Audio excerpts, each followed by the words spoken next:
a vast night sky over ancient Greece, constellations forming faint silhouettes of the three fates, their hands delicately spinning glowing threads across the heavens.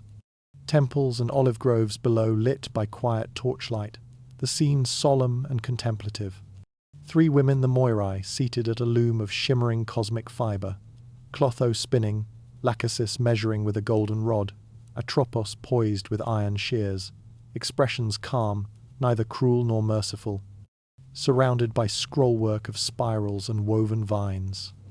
A humble Greek village hearth at dusk, where elders recount mythic stories to children. Shadows cast large on stone walls, suggesting ancestors and heroes standing quietly behind the listeners. The atmosphere warm, but tinged with awe. A child held in a family courtyard, while invisible threads swirl around their lineage, faces of long-departed forebears, faintly visible within the strands. The ancestral past pressing close, shaping the future gently yet unavoidably. A hero standing on a cliffside overlooking the sea, a faint halo of divine fire touching his shoulders, knowing that greatness and sorrow travel together, the ocean winds carrying whispers of prophecy toward him. A temple interior filled with philosophers and priests in quiet debate, scrolls unfurled across marble floors. Behind them, a mural of fate's thread looping through generations, illustrating prophecy fulfilled through unintended actions. A noble Greek family tree rendered as intertwined golden vines. At its highest branches, faint luminous figures of gods, while at the roots, shadowed human ancestors. The atmosphere reverent, heavy with inherited meaning. Zeus descending in a radiant, cloud-wreathed form toward a mortal woman kneeling beside a small altar.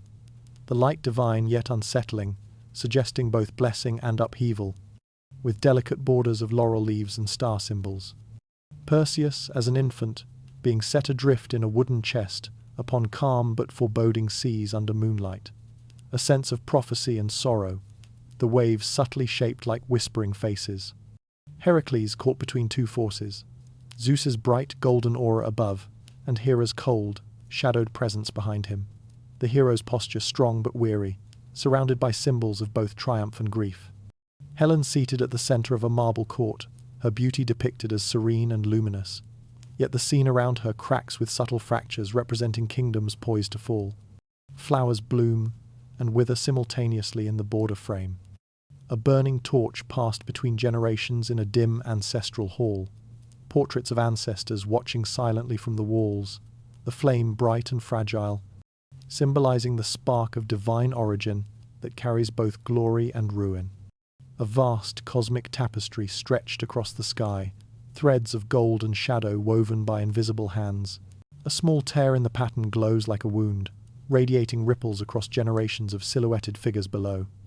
A noble Greek figure committing hubris, a king reaching upward toward a divine altar, his hand extended beyond his rightful place. Faint storm clouds gather around his lineage, depicted behind him in ghost-like outline. A household marked by miasma, a grand stone home darkened at the edges, with a faint, smoky haze curling upward. Ancestral portraits on the walls subtly distort, eyes following the viewer. A ceremonial oath scene. Two figures clasping hands over a bronze brazier, flame rising as sacred smoke. Above them, faint celestial symbols watch, suggesting the oath binds more than the speakers know. An amphitheater at twilight, an audience watching a tragic hero on stage, but the actor's shadow stretches into the background and becomes a chain of ancestors, sorrow presented as inevitable, solemn, revered. A long banquet table set with silver and wine, yet half in divine light and half in ominous darkness. At the head sits a crowned figure whose reflection in the polished surface below is gaunt, hungry, and foretelling tragedy to come. A radiant banquet hall atop Olympus, gods reclining at a celestial feast. Tantalus seated among them, his gaze hungry and calculating, ambrosia glowing like molten starlight in golden bowls. A lavish table laid with silver platters and fine linen, yet at its center rests a dish veiled in unsettling stillness. The faint outline of a child suggested beneath carved meats. The god's expressions shift from warmth to chilling, knowing silence. Tantalus, in his eternal torment, standing in a crystalline pool that recedes from his hands, fruit-laden branches hanging just beyond reach, his face contorted in longing, sky above vast and indifferent. Pelops restored, a youthful figure reformed of divine light and bone, emerging from a luminous haze, yet his shadow stretches behind him in the shape of a broken, unfinished body. A lineage, depicted as a great branching tree growing from Tantalus's feet. The trunk strong, but the leaves darkening into shapes of conflict, blades and weeping faces, roots twisting around an underworld river. Pelops positioned at a crossroads, one path lit by a chariot of gleaming ivory horses, the other path shrouded in swirling shadow. Behind him, the faint silhouette of Tantalus watches from a distant, unreachable shore. Pelops restored to life, a radiant youth emerging from a divine mist, body reformed with delicate gold seams like repaired porcelain. Gods watching from a high marble colonnade, their faces unreadable. The chariot race, Hippodamia, observing from a high balcony, wind-torn banners above her. Pelops' chariot driven by gleaming horses, King Oenomaus behind him, wheels shuddering as invisible sabotage bites into the bolts. The death of Myrtilus, a moonlit cliffside above a dark sea, Pelops pushing Myrtilus from the rock, Myrtilus falling with one hand raised in quiet curse, ocean beneath swirling like ink. Young Atreus and Thyestes, standing side by side in a dim hall. A great ancestral tapestry hangs behind them, threads shifting from gold to deep crimson. The brothers' expressions mirror one another, ambition shadowed by unease. The seduction, Thyestes and Atreus's wife in a secluded chamber, lit by oil lamps, the air heavy with secrecy. A single discarded bracelet glints on the floor, symbol of loyalty loosened. Atreus alone in the throne room at night, candlelight flickering across his face, his eyes cold, contemplative. Behind him, the faint, translucent forms of Tantalus and Pelops loom like ancestral phantoms guiding his hand. Atreus, preparing for vengeance in a dim palace hall, torchlight glinting on bronze bowls and sharpened blades, his expression serene, almost priest-like, as though conducting a ritual rather than planning revenge. Thyestes arriving at Atreus's palace under a banner of reconciliation, warm sunlight cascading through open gates, servants offering wine, the atmosphere deceptively gentle, like calm water masking hidden depth. A shadowed kitchen chamber, the small bodies of Thyestes' children wrapped in linen, a solemn, ritualistic stillness. Atreus standing beside a marble preparation table, his face unreadable, the air heavy with fate. The banquet table scene, golden platters steaming, fragrant oils glistening, goblets raised in peace, Thyestes smiling with quiet relief, while Atreus watches him with a composed, unblinking gaze as though awaiting the turning of an invisible key. The revelation, Atreus uncovering a small silver dish containing a child's hand, Thyestes frozen mid-breath, horror rising not as a scream but as a collapse inward. The room illuminated by a cold, unwavering firelight. The prophecy scene, Thyestes in exile, kneeling before a dark oracle shrine, shadows curling like smoke around him. A veiled priestess or divine presence, whispering of a child yet to be born, who will avenge blood with blood. Young Agamemnon and Menelaus walking through a vast stone palace hall, tall columns casting long shadows, servants bowing low, while unseen ancestral silhouettes linger faintly behind them, like memories stitched into the air.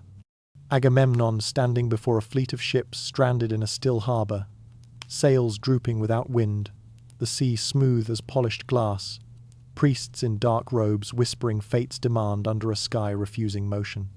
A quiet council tent lit by oil lamps. Agamemnon seated alone, head bowed, hands clasped tightly, the weight of decision visible around him like an invisible storm. Outside, soldiers murmur by extinguished campfires. The arrival of Iphigenia, a young girl stepping lightly from a chariot, smiling with trust, fine garments fluttering in the breeze, while soldiers and priests avert their eyes, knowing what she does not. The sacrifice scene rendered with solemn restraint, a stone altar by the sea, torches flickering in the wind's sudden return. Agamemnon's face set like carved marble, Iphigenia serene, the sky vast and watching.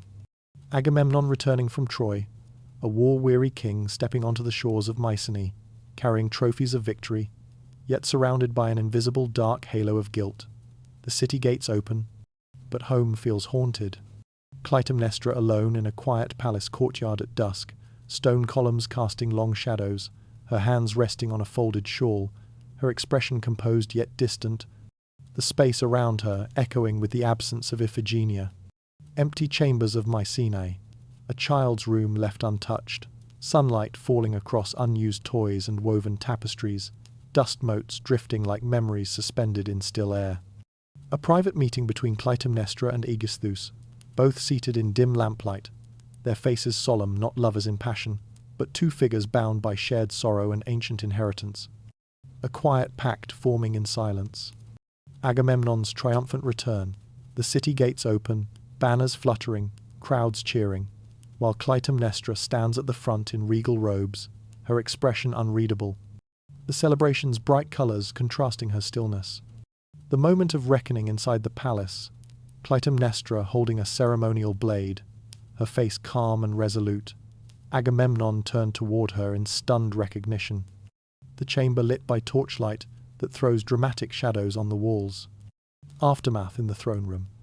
Clytemnestra seated upon the royal seat, posture steady, the air heavy and unmoving, Aegisthus standing beside her, and the palace interiors darkened as though the very stones absorbed the tension of what has begun. Young Orestes, in a vast palace hall of stone and gold, dwarfed by the architecture, standing alone beside tall columns.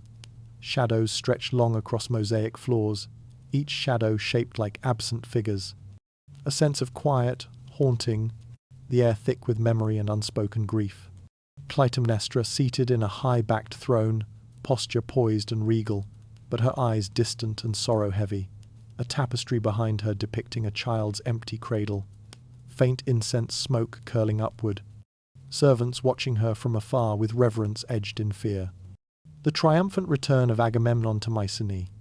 Banners flutter, citizens cheering, golden chariot rolling through the gates. Yet in the sky above, clouds gather unnaturally dense. Orestes stands at the crowd's edge, expression uneasy, sensing storm beneath celebration. The private inner chamber where Agamemnon falls. Clytemnestra's arm raised in a moment of fatal strike, her expression resolute yet devastated. Aegisthus stands in the doorway behind her, half shrouded in darkness, flickering torchlight, illuminating red-stained marble. Inevitable. Clytemnestra facing him calmly, eyes full of sorrow, hands open as though offering both forgiveness and surrender. Heavy silence fills the space like a physical presence. Orestes in flight across barren landscapes at twilight, cloak whipping behind him, spectral furies looming just behind his shoulders, forms indistinct, their presence felt as pressure in the air rather than fully seen. The horizon endless, the journey without rest. Orestes walking alone beneath a starless black sky, cloak trailing behind him, the road pale and empty, the landscape vast and still, the horizon swallowed in darkness. His figure small against the immensity of night, conveying exile and resignation. Three shadowed furies suggested only by outlines. Dark figures with hair like drifting smoke, positioned just behind Orestes in a dim torchlit corridor. Their faces obscured, presence felt rather than seen. The walls carved with ancient symbols of blood and justice. A quiet forest path at dawn, branches dense overhead, Orestes resting on a fallen log, the air warm but heavy. Behind him, faint impressions of figures in the tree line, barely distinct. Like grief taking visible form, atmosphere thick with inevitability. A dream scene, Orestes and Clytemnestra, in a pale, suspended moment, the mother turning slowly, her expression both sorrowful and accepting, the son's hand trembling, background washed in muted gold and grey, the moment frozen in eternal pause. Orestes passing through a crowded village marketplace, yet all figures around him blurred or faceless. He appears sharply detailed, while the world swirls indistinct. The feeling of separation, a man present yet unreachable, carrying an invisible burden. The Furies fully revealed, ancient beings seated on stone thrones in a cavern of deep red shadows, their expressions solemn, not cruel, eyes luminous and unblinking, serpentine hair drifting like dark water, the sense that they are older than judgment, older than mercy. Orestes walking a winding stone path carved into towering mountain cliffs, his cloak pulled by the wind, the landscape vast, ancient and sun-bleached, faint shadowed forms of the Furies just behind him, nearly invisible, like shapes formed from darker air. The sanctuary of Delphi rising from the mountainside, like sacred architecture grown from earth itself, gleaming marble columns, golden light touching their surfaces, pilgrims gathered, all subtly turning their heads as if sensing an unseen presence following Orestes. Inside the temple, cool dim light, laurel branches hanging, incense smoke curling, the Pythia seated above the sacred fissure, her eyes distant and burning with divine clarity. Orestes kneeling before her, the space behind him heavy with invisible watchers. Apollo's presence shone not as a figure, but as radiant illumination filling the chamber, golden and calm. Orestes standing still at the center of the light, eyes lowered, the Furies at the edges, dark and unmoved, balance between shadow and purpose. A symbolic tableau, one scale held by Apollo, glowing with measured order, the other held by shadowed Furies, coiled in dark resolve. Orestes between them, hands open, gaze heavy with the knowledge that justice itself is divided. Orestes leaving Delphi into open sunlight, mountains stretching outward before him, the Furies following at a measured distance, not chasing but accompanying. The path ahead leading toward Athens, destiny woven into the road itself. Orestes and the silent Furies travelling a dusty road toward a rising city of bright stone. The Furies as tall, shadowed figures with veiled faces and heavy wings of dark smoke. Athens ahead, shimmering with promise. Sunlight catching marble and olive groves. The Areopagus hill beneath an open sky, judges seated in a semicircle of carved stone. The people gathered behind them, Orestes standing alone in the center, cloak wind-touched, face worn but steady. The Furies arrayed opposite him, silent, weighty as monoliths. The Furies, presenting their accusation, three figures dark as volcanic rock, eyes like embers, their forms both human and primordial. Behind them, faint ghost-like images of ancient blood oaths, ancestral griefs, and the primal bond of mother to child carved into the air. Orestes, speaking his defense, his voice calm though his hands tremble. Apollo's presence at his back as a radiant yet unbodied light, clear and gentle. The judges leaning forward, their expressions torn between old loyalties and a dawning new sense of order. Athena, stepping forward to cast her deciding vote. Her armor, adorned with patterns of olive leaves and owl feathers. Her expression measured and resolute. The judgment balanced between the Furies' shadowed sorrow and Apollo's quiet illumination. The transformation of the Furies into the Eumenides, their wings softening, their dark forms becoming robed guardians of thresholds and justice. Orestes watching with exhaustion and awe. The city of Athens glowing behind them as evening light deepens into gold. King Minos standing on a shoreline terrace of polished stone, sea wind in his cloak, receiving the great white bull rising from the waves. The bull radiant, salt water streaming from its mane, Poseidon's presence flickering in the foam behind it. Pasiphae depicted not as grotesque, but tragic. A queen seated alone in a moonlit chamber of marble and shadow, hands clasped tightly, eyes filled with quiet grief, a subtle divine shimmer around her, like a spell woven from longing and sorrow. The Minotaur as an infant in the queen's arms, a child with gentle eyes, small horns just beginning, wrapped in royal fabrics. The palace servants looking on with fear and confusion. The king turning away, jaw set with denial. The building of the labyrinth. Daedalus overseeing impossible architecture. Stone corridors spiraling upon themselves. Workers dwarfed by the immense scale. The ground seeming to twist like thought trying to hide its own wound. The Minotaur grown, standing deep within the labyrinth. Not monstrous, but tragic, muscular, powerful, yet with posture heavy from isolation. Torchlight flickering off walls that trap sound and memory. A sense of hunger that is emotional as much as physical. Athens preparing the annual tribute, parents holding their children, ships waiting in the harbour, the sea dark as unspoken grief, the shadow of Crete's labyrinth stretching across the waves, fate beginning to turn toward a young prince who will not accept silence. Athens' harbour at dawn, black-sailed ship prepared for departure, families standing in quiet grief, their faces carved with long-accustomed sorrow. Theseus, among the youths, posture calm and resolute, gaze steady toward the horizon. Ariadne in the palace shadows, gold-threaded gown catching dim torchlight, watching the tributes arrive, her expression layered with empathy and unspoken history. The labyrinth's entrance, visible far behind her, like a dark wound in the landscape. The quiet corridor where Theseus and Ariadne first speak, torches flickering low, warm shadows pooling. Ariadne offering Theseus a simple woolen thread, their hands almost touching. Both aware of the weight of what is being chosen. Theseus entering the labyrinth, hand wrapped around the thread, walls towering and endless, in spiraling geometry. The space feels alive, breathing, heavy with memory. Darkness folding in smooth and silent layers. The meeting of Theseus and the Minotaur.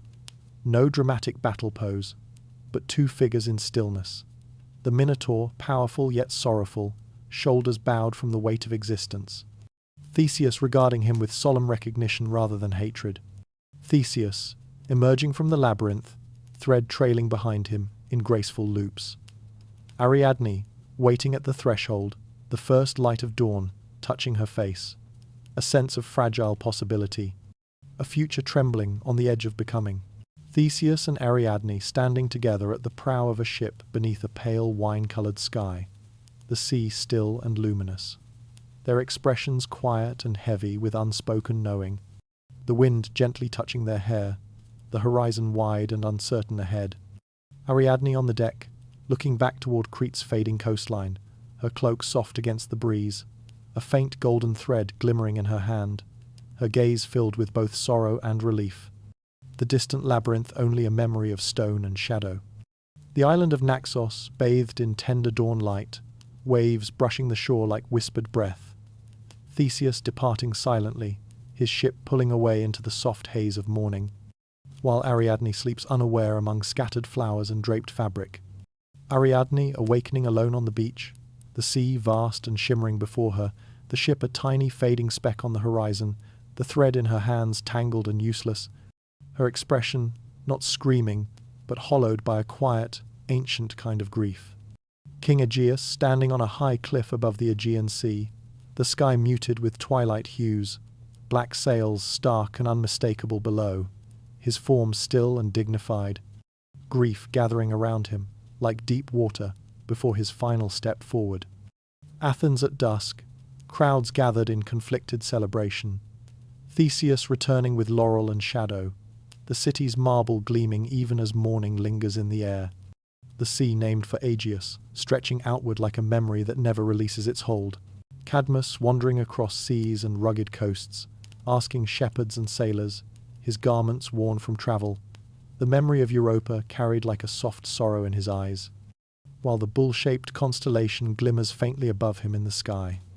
The crescent-marked cow, walking through a tranquil valley of bright grass and flowing streams, Cadmus following with quiet reverence, golden light pouring across hills, the animal serene and knowing, the moment suspended as though fate breathes in stillness. The sacred serpent of Ares, rising from the spring, coiled in emerald shadows, scales shimmering like forged bronze, its eyes ancient and unblinking, Cadmus poised in desperate defense, the scene charged with tragic inevitability rather than triumph. The earth splitting, as serpent teeth are sown, armoured warriors emerging, fully formed from the soil, spears raised, helms gleaming, their expressions blank like sculpted stone, a violent bloom of life that should never have been born. The wedding of Cadmus and Harmonia, divine figures gathered in solemn beauty, the air heavy with unspoken omen. Harmonia receiving the darkly radiant necklace, its gemstones glowing with fate. Celebration laced subtly with grief's first exhale. Thebes, rising from blood-rich earth, walls of pale stone encircling the land, markets bustling above ground while below, through the soil layers, the faint image of a coiled serpent lingers, the city breathing with the memory it cannot forget. Laius, as a young exile in a foreign court, standing beneath marble colonnades, the host king offering him a place of refuge, warm light falling across polished stone, while in the shadows behind Laius, faint ghost-like coils of Theban sorrow twist through the air. Chrysippus as a radiant youth in a peaceful garden, his expression gentle, golden leaves drifting around him, while Laius watches from a shaded archway, his gaze heavy with unspoken intent, the atmosphere tense with betrayal before it occurs. The gods, observing from fresco-like heavens, not intervening. Solemn figures seated among clouds, eyes lowered, their silence heavy with judgment, as the memory of Laius's violation sinks into the earth like ink into parchment. The prophecy scene in the Temple of Delphi, flickering torchlight illuminating the oracle, veiled and still, smoke curling upward like threads of fate, Laius and Jocasta receiving the words with horror, the background fresco showing a father and infant separated. The infant, with pierced feet, left upon a rocky hillside beneath open sky, his tiny form wrapped in cloth, a shepherd approaching with cautious mercy, while distant mountains rise like silent witnesses to the beginning of an unfolding tragedy. The grown youth, soon to be known as Oedipus, standing before the oracle at Delphi, his posture uncertain yet resolute, symbols of crossroads carved into the mosaic floor, the oracle's voice depicted as swirling script glowing in the air, the moment fate circles back to claim its shape. Young Oedipus, in a sunlit palace courtyard, surrounded by musicians and tutors, the foster king and queen watching him with quiet affection, lush vines climbing marble pillars, the atmosphere filled with warmth and unspoken innocence. The oracle at Delphi shrouded in incense smoke, her face obscured, golden script swirling through the air, as though spoken by unseen tongues. Oedipus kneeling, his expression shattered by the prophecy. The temple shadows filled with coiled fate. The confrontation at the crossroads, Oedipus and Laius facing one another on a narrow mountain road, dust rising beneath stamping hooves, tension like a drawn bowstring. The moment of violence frozen just before the final blow. Oedipus answering the Sphinx, the creature perched upon a high stone arch, wings unfurled, eyes ancient and sorrowful. Oedipus below, calm and resolute, townspeople watching from behind broken walls, the riddle hanging in the air like a halo. The moment of recognition in the palace. Jocasta in stillness, her hand at her throat. Oedipus standing before her with a shepherd and messenger behind him, truth unfolding like thread across the floor, the atmosphere suffused with unbearable quiet. The blinded Oedipus walking into exile, guided by a young attendant holding his arm, bandages darkened where the brooches had pierced his eyes. Thebes receding behind him, in the distance beneath a heavy sky, the road ahead long, muted, and solemn. Colchis, at the world's edge, river mist rising in silver veils, ancient forests dense and watchful, small gold firelight flickering in doorways, the land itself breathing with memory. No marble or grandeur, only primordial stillness. Medea as a child beneath the sun, her hair lit like burning amber, Helios's radiant chariot blazing across the sky above her, warmth and intensity shaping her expression, an aura of inner fire already forming. Medea practicing quiet magic, her hands arranging roots and herbs near a moonlit stream, the water glimmering with constellations, plants bowing as if listening, her face calm, knowing, illuminated by a gentle internal flame. Jason arriving in Colchis, a weary man in travel-worn armor, the golden fleece quest reflected in his distant gaze, the Colchian court watching with caution, Medea observing from the shadows perception, not enchantment. The temple fireside conversation, Medea and Jason seated close but not touching, juniper smoke curling upward, their expressions vulnerable and searching, the air between them heavy with unspoken recognition, fate leaning near. Medea's heart awakening, her form framed by sunlight and shadow, flame rising behind her like wings of brilliance, her eyes bright with fierce tenderness, the sense of destiny sharpening beauty and danger intertwined. The golden fleece, gleaming like dawn-woven fabric in a sacred grove of ancient twisted trees.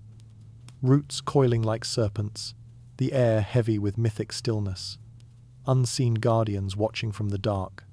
Medea standing at a crossroads of fate, her silhouette outlined by a rising internal flame. Her father's palace behind her, Jason's uncertain future before her, devotion and sacrifice reflected in her gaze. The moment in the grove, Medea calming the great guardian with whispered wisdom, not force. Jason beside her, holding his breath as the fleece begins to lower its glowing shimmer toward him. The departure by ship, Medea stepping aboard at dawn, sea mist curling around her, the coastline of Colchis fading behind. Jason's hand outstretched, her expression steady and sorrowful commitment given fully. Medea, in foreign halls, whispered glances from courtiers, golden banners for Jason's triumph. Medea alone in candlelight, her magic herbs and tools carefully arranged as if they are the last remnants of home. The quiet before betrayal, Medea's heart burning like a contained sun, her eyes luminous with both longing and dawning grief, the golden fleece hanging behind her, no longer a triumph, but a weight of cost. Medea standing alone in a polished Corinthian hall of marble and gold, her expression silent and unreadable, shadows gathering in the corners like held breath. Jason in the distance, speaking politely yet coldly. The air weighted with unspoken fracture, ornamental columns framing the scene like judgment. Jason seated among Corinthian nobles, his posture composed with ambition, speaking of alliances and futures, the nobles smiling with calculated grace. Medea's figure partially faded at the edge of the composition, as though love itself is being pushed out of the frame, subtle sun motifs glowing faintly around her. Medea, in quiet reflection, seated by a darkened hearth, her hands clasped, her gaze downward, her long hair pooling like ink, the atmosphere heavy with sorrow turning to clarity, faint golden light behind her head signifying the blood of Helios. Her expression no longer broken but sharp, luminous, resolute. A symbolic tableau of the children, soft and innocent, seated amid gentle linens and warm lamplight. While in the background, Medea stands in silhouette, her face obscured, her form ringed in tragic radiance. The scene framed with subtle flames woven into the calligraphic border, sorrow as sacred and terrifying. Medea ascending into the sky in a chariot drawn by dragons, wings unfurled in brilliant flame-shaped arcs, the city of Corinth beneath her rendered in miniature, citizens gazing upward in awe and dread. Medea illuminated like a figure of divine justice, the sun blazing behind her like an inheritance reclaimed. Jason, alone in the courtyard, the remnants of wealth and ambition surrounding him, his head bowed into his hands, the air still and grey, the empty space beside him forming the shape of absence.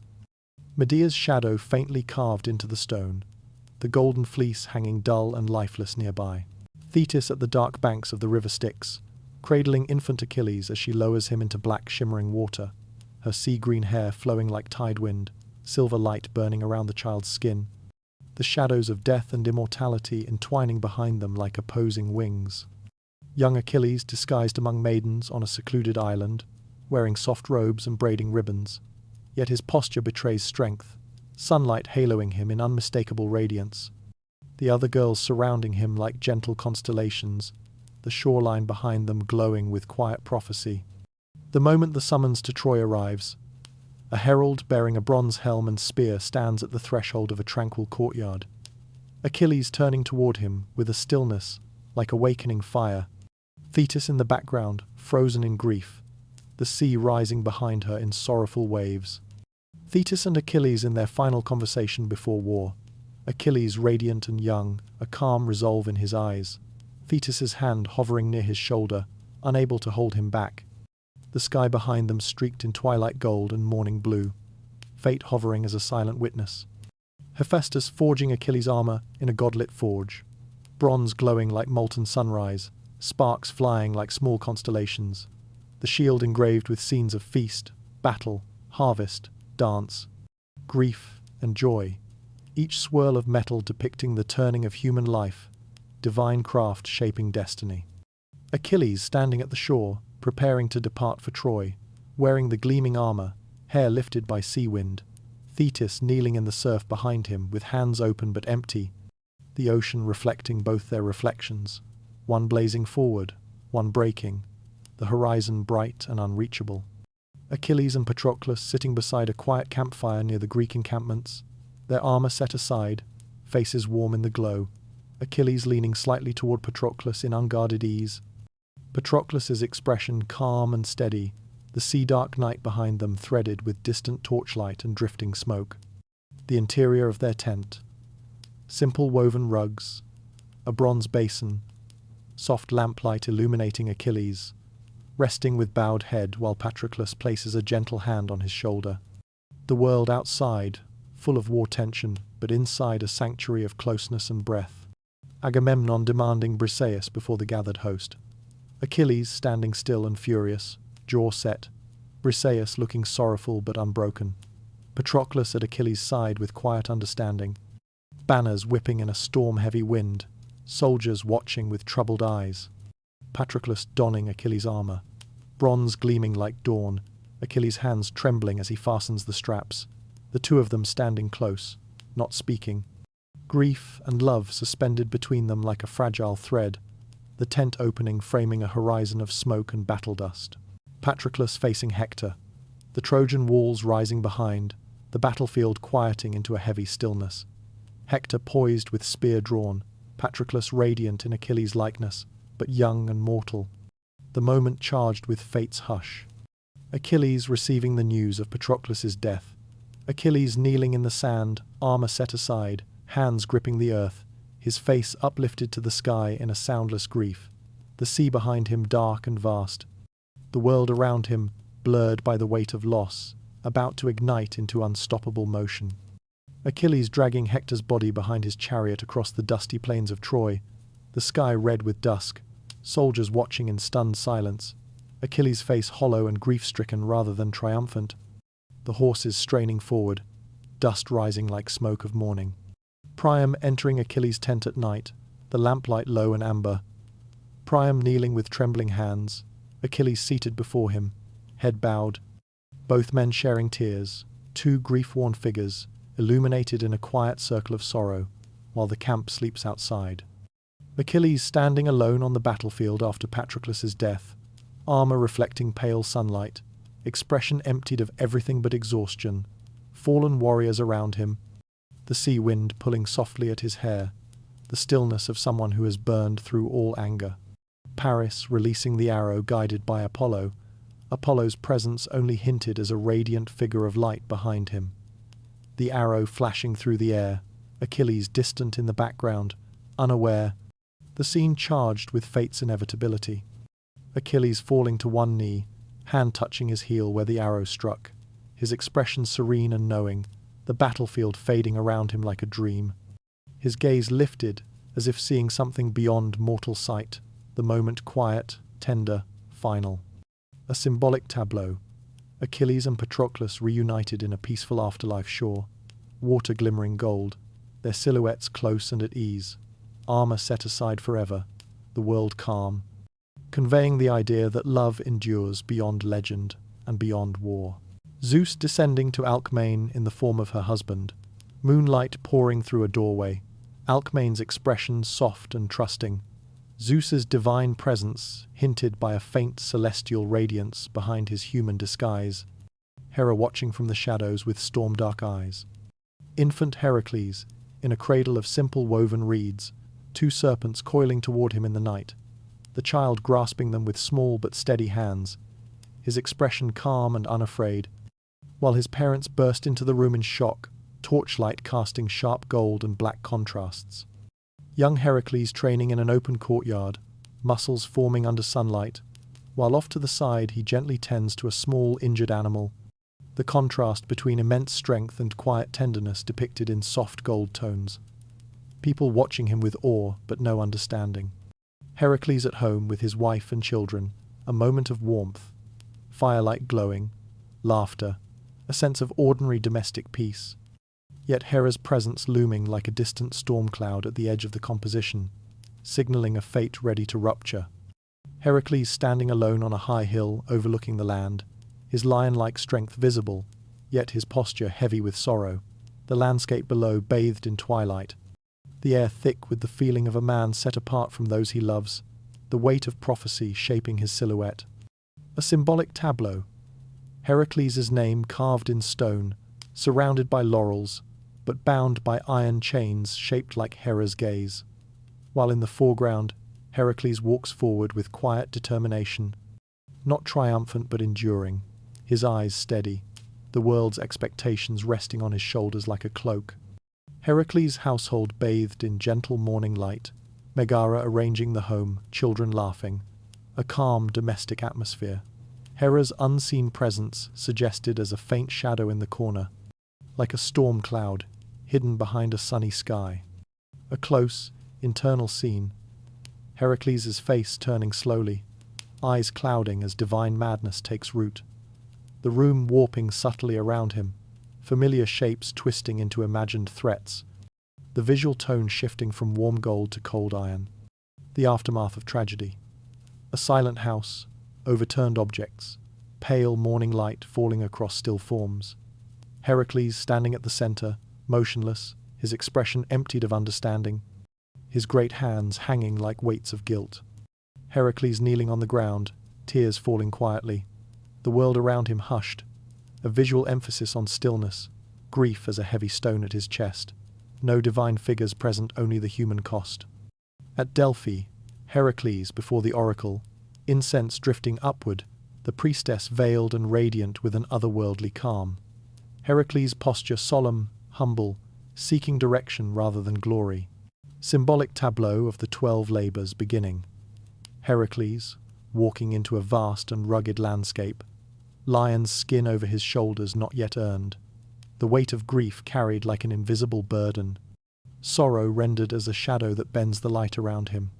Heracles in his final years, walking a quiet mountain path, shoulders heavy, lion skin faded and worn, a once mighty figure now moving with slow exhaustion, the landscape vast around him, suggesting a life lived longer than any one body should bear.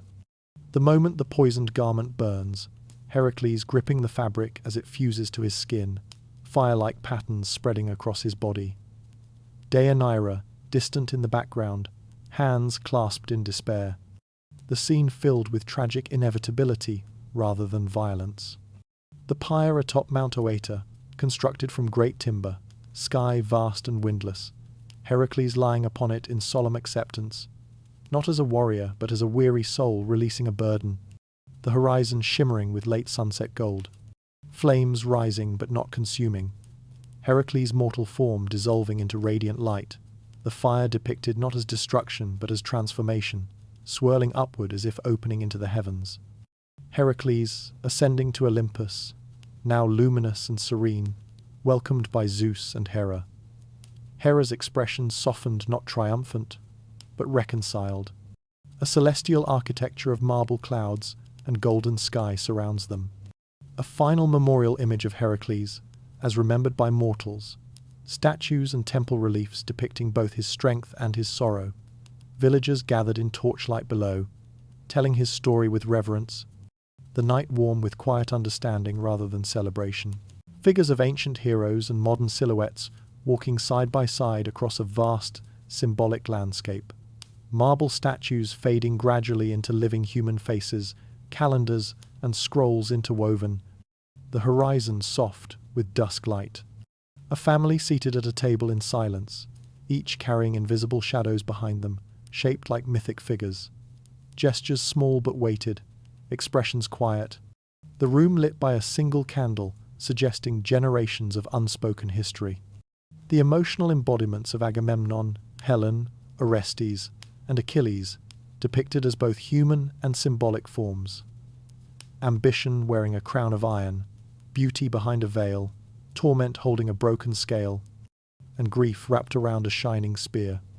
A vast human heart depicted as a cathedral interior, storms of emotion swirling like frescoed angels, love, rage, fear, and longing portrayed as large, luminous figures moving through shadowed vaulted halls. A quiet nighttime scene, a person seated alone in lamplight, ancient mythic figures appearing beside them as gentle translucent presences. their faces not stern, but contemplative, as though sharing the weight of reflection. Patterns of inheritance, visualized as golden threads passed from hand to hand through generations.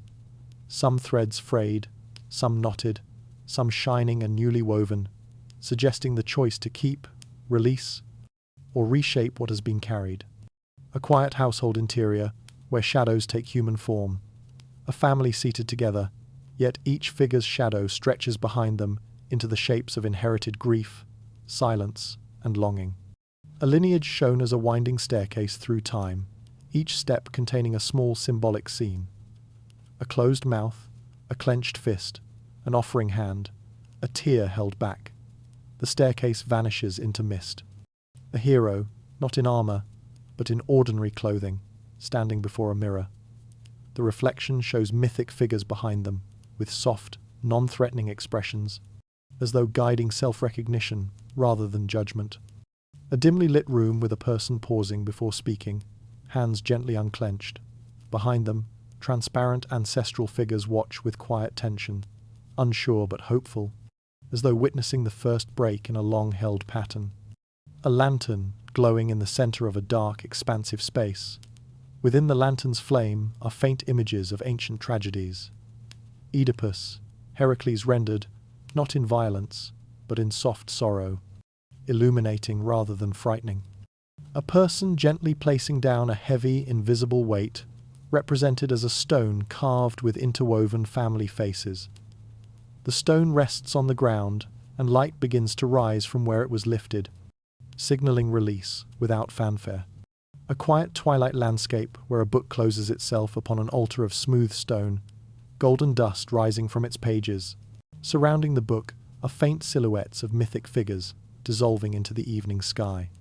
A labyrinth carved not in stone but in soft light, with a solitary figure standing at its center, hand resting over their heart. The pathways glow like memory, warm and gentle rather than foreboding. A set of intertwined hands, one ancient, one contemporary, passing an invisible flame between them. The flame reveals scenes of love, grief, and courage, hovering faintly within its glow. A quiet shoreline at dusk, the sea depicted as swirling ink shaped like emotions, longing, sorrow, tenderness, while a single figure stands at the edge, watching waves without fear. A soft interior room, lit by a single candle. Symbols of Greek myth appear as gentle murals on the walls. Labyrinth, flame, laurel, lyre, while a person sits peacefully, allowing reflection to settle like evening light. A figure walking forward on a quiet path beneath a sky full of constellations shaped like mythic stories. The stars appear to watch without judgment, offering only presence and gentle guidance.